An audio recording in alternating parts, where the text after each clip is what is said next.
Hello friends, मैं doctor Abhijeet Singh Sachan, consultant brain एवं spine surgeon, Regency hospital Kanpur. आज हम लोग अपनी वीडियो सीरीज़ में एक नेक्स्ट टॉपिक के बारे में जो कि स्पाइन से रिलेटेड है डिस्कस करेंगे।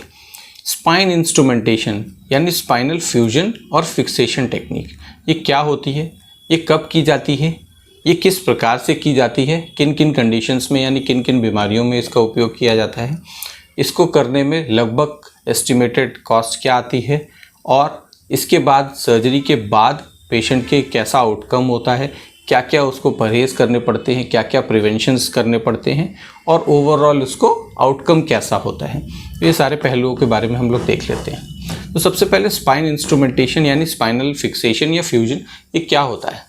तो देखिए, जब भी किसी स्पाइन की कुछ ऐसी प्रॉब्लम्स होती हैं जिसमें स्पाइन जो है वो अनस्टेबल हो जाती है, जिसमें fracture, degeneration, tumour, post surgery कुछ भी हो सकता है। तो स्पाइन जब अनस्टेबल हो जाती है तो उसको स्टेबलाइज किया जाता है।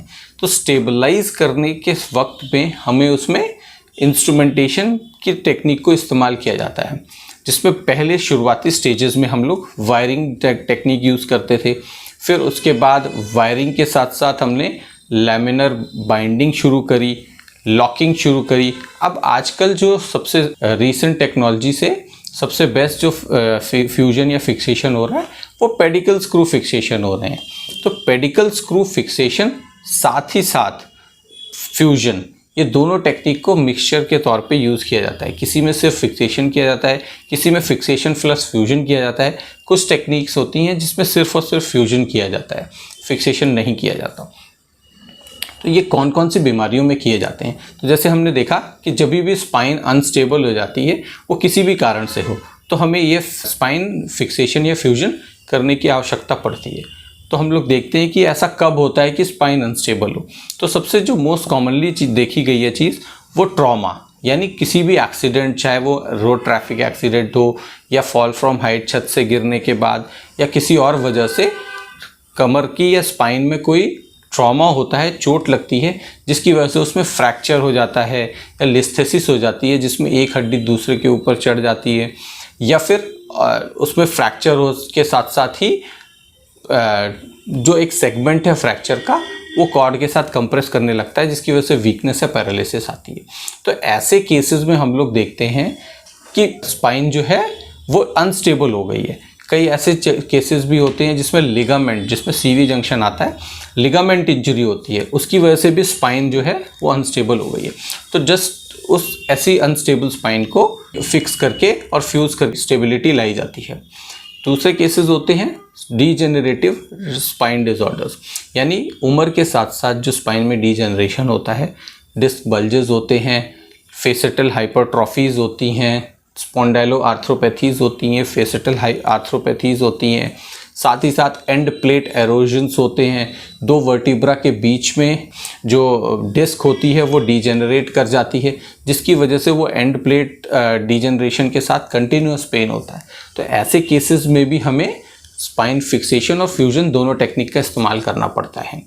कई बार हमने देखा है कि कुछ ट्यूमर्स होते हैं जो कि फोरामेन या बोन को इन्वॉल्व करते हैं, जिसमें मेटास्टेसिस हो सकता है, बोनी ट्यूमर्स हो सकते हैं, मल्टीपल माइलोमास हो सकते हैं, लिम्फोमास हो सकते हैं, सार्कोमास हो सकते हैं। साथ ही साथ कुछ श्वानोमास या न्यूरल शीट ट्यूमर्स होते हैं जो फोरामेन के अंदर जाते हैं, जिनको निकालने के लिए हमें फोरामेन को ओपन करना पड़ता है, पेडिकल को भी कई बार रिमूव करना पड़ता है। तो ऐसे केसेस में भी अनस्टेबल हो जाती है सर्जरी के बाद, तो हमें उसे स्टेबलाइज करने के लिए फिक्सेशन और फ्यूजन टेक्निक का इस्तेमाल करना पड़ता है। इसके अलावा हमने ओल्ड एज में देखा है कि बहुत सारे पेशेंट्स जो होते हैं वो ऑस्टियोपोरोटिक हो जाते हैं, यानी उनमें उनकी हड्डियों में कैल्शियम की मात्रा ज़रूरत से काफ़ी कम हो जाती है और वो ट्रिवियल ट्रॉमा में भी उनकी स्पाइन फ्रैक्चर हो जाती है। तो ऐसे केसेस में मोस्टली हम देखते हैं कि हम काइफोप्लास्टी या वर्टिब्रोप्लास्टी कर लेते हैं, जिससे हम उस वर्टिब्रल हाइट को मेंटेन करते हैं। साथ ही साथ हमें कई बार स्पाइनल फिक्सेशन का सहारा भी इसमें लेना पड़ता है जब स्पाइन बहुत ज़्यादा अनस्टेबल होती है। इसके साथ ही साथ हम कंजेनाइटल यानी कुछ पैदाइशी ऐसी परेशानियां होती हैं जिसमें काइफोसिस एंड स्कोलियोसिस होता है। तो उस कंडीशन में भी स्पाइन के कर्वेचर को सही करने के लिए हमको फिक्सेशन और फ्यूजन टेक्निक्स का इस्तेमाल करना पड़ता है। इसके साथ ही साथ कुछ इन्फेक्शंस ऐसे होते हैं जिसमें सबसे कॉमनली जो इंडिया में देखा जाता है वो ट्यूबरकुलोसिस है, यानी पॉट स्पाइन, जिसे हम लोग बोन टीबी के नाम से भी जानते हैं।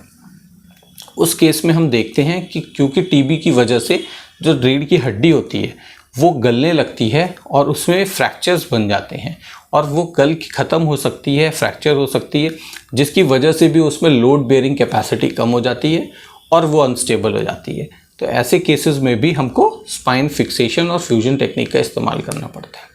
तो अभी देखते हैं कि हम लोग स्पाइन फिक्सेशन और फ्यूजन टेक्निक्स में को कैसे करते हैं और इसको करने के लिए हमें बेसिकली क्या क्या चीज़ों की ज़रूरत पड़ती है और इसको करने के बाद ऑपरेशन के दौरान हमें क्या क्या एहतियात रखने पड़ते हैं। तो सबसे पहले जब हमें लगता है कि किसी पेशेंट की जो स्पाइन है वो अनस्टेबल है, तो हम उसके लिए उसका सीटी स्कैन, MRI और डायनेमिक मोशन एक्सरेज कराते हैं। इसके आधार पे हम लोग ये पता करते हैं कि उसकी इंस्टेबिलिटी है तो उसका कारण क्या है और इंस्टेबिलिटी कितनी है और उसको क्या ऑपरेशन से कोई फ़ायदा मिलेगा या नहीं मिलेगा। यदि हमें महसूस होता है सारी इन्वेस्टिगेशंस कराने के बाद कि उसका कारण क्या है इंस्टेबिलिटी का और उसको सर्जरी से कोई बेनिफिट मिलेगा, तो हम लोग उसको सर्जरी ऑफ़र करते हैं। और सर्जरी से पहले हम हमेशा एक चीज़ का ध्यान रखते हैं कि पेशेंट हमेशा सर्जरी के लिए फ़िट हो और उसको सर्जरी के बाद बेनिफिट होना चाहिए। सर्जरी से पहले हमेशा पेशेंट का 3 डायमेंशनल CT हम लोग कराते हैं, जिससे हम लोग को इंस्ट्रूमेंटेशन कैसे करना है वो करेक्टली उस बोन की एनाटॉमी हमें पता हो, जिससे सर्जरी बहुत ही आसान हो जाती है। और ऑपरेशन के दौरान हम लोग पेडिकल स्क्रूज़ का इस्तेमाल करते हैं और फ्यूजन के लिए हम लोग केजेस का इस्तेमाल करते हैं। कई बार हमें उस फ्यूजन के लिए पेशेंट की बोन, खुद की बोन लेनी पड़ती है और हम केज का इस्तेमाल नहीं करते हैं। इसमें देखा गया है कि ये सर्जन पे डिपेंड करता है कि वो किस चीज़ से कंफर्टेबल है। आजकल बहुत सारे न्यूअर इंस्ट्रूमेंट्स आ गए हैं, बहुत सारे न्यूअर इम्प्लांट्स आ गए हैं जिसको यूज़ किया जाता है। आर्टिफिशियल डिस्क भी है, उसको भी इस्तेमाल किया जा सकता है। टाइटेनियम केजेस हैं, टाइटेनियम इम्प्लांट्स हैं। साथ ही साथ जो पीक केजेस हैं जो कि पॉलीइथाइल ईथर कीटोन इम्प्लांट्स हैं, वो भी बहुत ही बेटर इम्प्लांट्स हैं जो बॉडी के साथ बिल्कुल ही फेमिलियर हैं और कोई भी एडवर्स इफेक्ट नहीं क्रिएट करते हैं। तो ये सारी चीज़ें होती हैं, पेशेंट की अफोर्डेबिलिटी, कॉस्ट इफेक्टिवनेस, ये सारे फैक्टर्स को कंसिडर करके हम लोग चूज़ करते हैं कि पेशेंट को क्या सर्जरी ऑफर की जाएगी। सर्जरी के दौरान हम लोग हमेशा फ्लोरोस्कोपिक या एक्सरे या सीएम गाइडेंस का इस्तेमाल करते हैं। और आजकल की टेक्नोलॉजी में तो रेडिएशन के रिस्क को, रेडिएशन एक्सपोजर के रिस्क को कम करने के लिए हम लोग न्यूरो नेविगेशन टेक्निक से ही इम्प्लांट्स और पेडिकल स्क्रू फिक्सेशन कर रहे हैं। ये बहुत ही अच्छी चीज़ है। साथ ही साथ सर्जरी में भी बहुत एडवांसमेंट हुई है। पहले ओपन सर्जरीज ही होती थी, सारा कुछ ओपन करके किया जाता था। अब सारे फ्यूजन और फिक्सेशन टेक्निक्स जो हैं वो हम MIS टेक्निक से, यानी परक्यूटेनियस, बिना चीरे के, बिना टाँके के कर पा रहे हैं।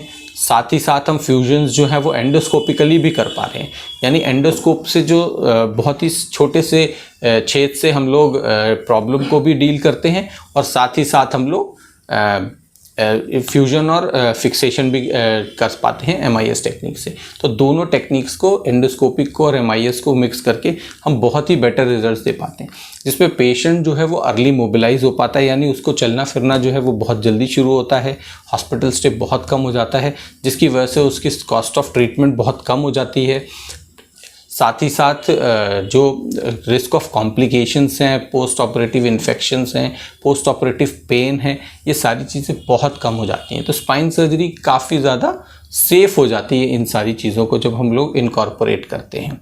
इसके अलावा जब पोस्ट फिक्सेशन पेशेंट्स हमसे बात करते हैं कि ऑपरेशन के बाद जब हम लोग स्क्रू और रॉड से किसी भी चीज़ को टाइट करेंगे तो क्या कभी वो हिल नहीं पाएंगे, करवट नहीं ले पाएंगे, आगे नहीं झुक पाएंगे, चल नहीं पाएंगे। देखिए ऐसा नहीं है।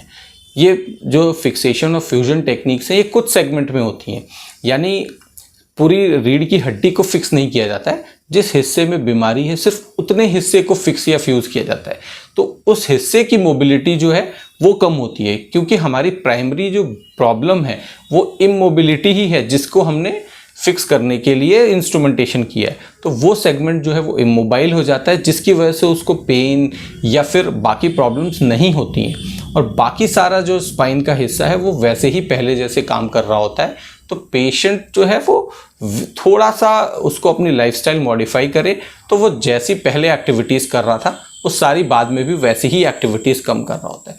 कुछ समय के लिए ज़रूर उसको हम कहते हैं कि कुछ प्रिकॉशंस को वो फॉलो करे, कुछ चीज़ों को वो ध्यान रखे, लोड बेयरिंग और ये सारी ग्रेजुअली करे, ताकि उसकी प्रॉब्लम जब वुंड जो है वो नया है, वो सारी चीज़ों का ध्यान रखे, प्रॉपर वो डाइट ले, प्रॉपर एक्सरसाइज करे, ताकि मसल स्ट्रेंथ बिल्ड हो और धीरे धीरे करके वो बाकी सारी चीज़ों को रूटीन को नॉर्मलाइज करे।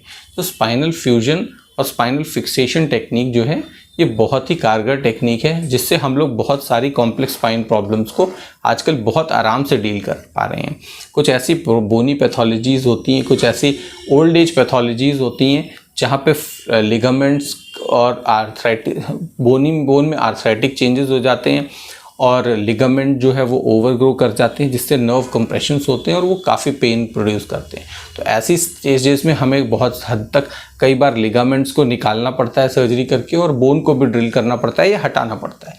तो ऐसे केसेस में जब हम लोग इंस्ट्रूमेंटेशन करके उसको फिक्स या फ्यूज़ कर देते हैं, तो फ्यूचर में होने वाली प्रॉब्लम्स भी काफ़ी कम हो जाती हैं और पेशेंट को बहुत जल्दी बहुत अच्छा आराम मिलता है और सिम्टोमेटिकली वो काफ़ी ज़्यादा बच जाता है, जिसकी वजह से वो जो प्रोलॉन्ग मेडिकेशन लेने की उसकी आदत होती है, जिससे उसको किडनी और लिवर में भी डैमेज हो रहा होता है, वो भी काफ़ी हद तक प्रिवेंट हो जाता है। पेशेंट की पोस्ट जो एल्डरली पेशेंट्स होते हैं 60 के बाद वाले पेशेंट्स, जिनमें हमेशा देखा जाता है कि वो उनको चलने में परेशानी, आर्थराइटिक चेंजेस हो रहे हैं, कमर की वजह से चल नहीं पाते हैं, तो नी में भी आर्थराइटिस डेवलप होती है, तो ये सारी चीज़ों से भी वो काफ़ी हद तक बच पाते हैं। तो स्पाइन फ्यूजन और फिक्सेशन टेक्निक जो है ये सर्जरी बहुत सेफ़ है और इसमें हम लोग बहुत ही सारे कॉम्प्लेक्स प्रॉब्लम को प्रॉपरली डील कर पाते हैं। तो यदि आप किसी भी कॉम्प्लेक्स स्पाइन प्रॉब्लम से प्रभावित हैं, तो आप यदि आपके न्यूरोसर्जन आपको किसी स्पाइन फिक्सेशन और फ्यूजन टेक्निक का इस्तेमाल करके ऑपरेशन के लिए एडवाइस कर रहे हैं, तो आप उनसे क्लियरली डिस्कस कर सकते हैं। और ऐसा नहीं है कि स्पाइन फ्यूजन और फिक्सेशन टेक्निक के बाद पेशेंट की लाइफस्टाइल जो है वो कम्प्लीटली ख़त्म हो जाती है और वो कभी चल फिर नहीं पाता या मुड़ नहीं पाता या झुक नहीं पाता। ये बिल्कुल मिथ्या बात है, क्योंकि हमने देखा है कि ये फिक्सेशन जो है वो किसी एक लेवल पर होता है और पूरी स्पाइन को फिक्स नहीं किया जाता है, तो वो back to near normal life उसकी आ जाती है। तो हमें लगता है कि इस टेक्निक के बारे में हमारी जानकारी से आपको ज़रूर लाभ होगा और हमारी और वीडियोस देखते रहिए, ताकि हम आपको न्यूरो से संबंधित सारी परेशानियों के बारे में थोड़ी थोड़ी जानकारी देते रहें।